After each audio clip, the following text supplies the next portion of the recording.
Hey guys, Video Plays Games here, and I'm back with another video.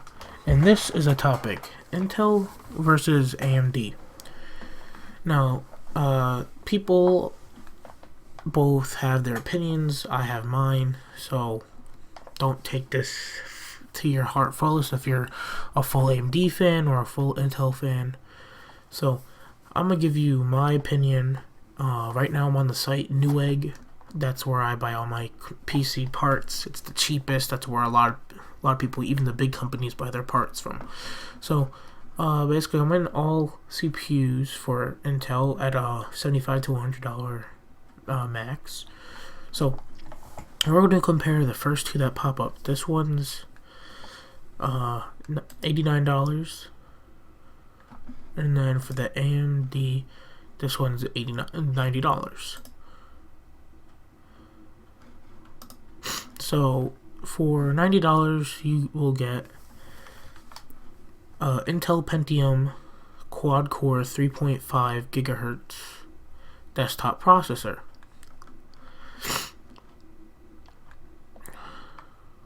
Let's see. So this is obviously your size dimension. That's your catch. And then this also supports Intel graphics. So let's go down to the specifications. So obviously Intel, this is for a desktop, not a laptop. This is part of the Pentium series, the G4500. That's the CPU socket type, so it depends on your computer if this will fit. This is part of the this is Skylake. This has dual core, so I believe it only has 2 cores then, and this only has 2 threads, and 3.5 gigahertz. I feel like this is the biggest thing. This is basically how fast your computer will run. This is a 64-bit operating. It supports a 64-bit operating system and hyper-threading support. This says that it could work with DDR4 and DDR3 RAM, Intel graphics. And the graphics max is 1.05 gigahertz. So it's designed to work with 65 watts of power. So if you're overclocking, obviously you'd have to give it more than 65 watts.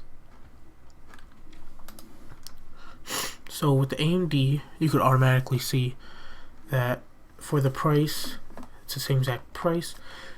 This is 4.2 gigahertz, an AMD FX 4350 quad core, so it has 4 cores, 4.2 gigahertz socket.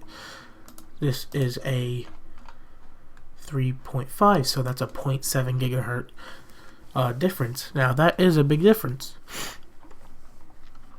So let's go down to the specifications. This is part of the FX series. It's AMD. That's the socket, so you would probably need, I believe, an AMD motherboard or something that supports that socket type. It's quad cores, and it has 4 threads. Runs at 4.2 gigahertz. This is all based on your computer, or it supports a 64-bit operating system, hyper transport support, and that's how much power it consumes. So obviously, since this is a desktop design, you would have to make sure that your power supply can supply this. Now, even if you get a laptop designed CPU, or whatever you want to call it, computer chip, whatever you like to call these things, I like to say CPU, because this is the brain of the computer. You need a power supply. Now I have a 500 watt power supply, and that fits everything I have. So the RAM, the CPU, the graphics card, the motherboard, everything you need. It needs to be able to suck power from one little box. So even on laptops, that if you want a more power efficient laptop, obviously you would want Intel. If you want the power, you would want AMD, because obviously to get a 4.2 gigahertz, let's see if we go over AMD and go over So how about we bump this up a little bit, $100 to $200. X that out. So let's see. This is still in all the 3 gigahertz section.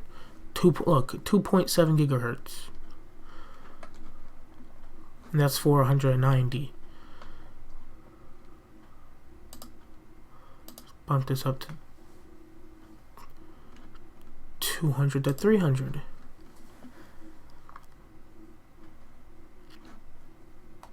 And you're still not getting into the 4 gigahertz section. Some of them could turbo. That turbo's almost near it. So, in my opinion, I had an Intel core processor on my laptop, an i5 with Intel graphics, and that was about it's about 3 years old now, and that's kind of slow because obviously computers age, they get outdated, and that's why I bought a desktop. I feel like Intel processors are good when you run like a billion, like a lot of stuff at once. But I feel like if you're on a budget, you don't really care about the power consumption, that this would probably be the best to get an AMD. Like, get an AMD CPU because you could save a lot of money.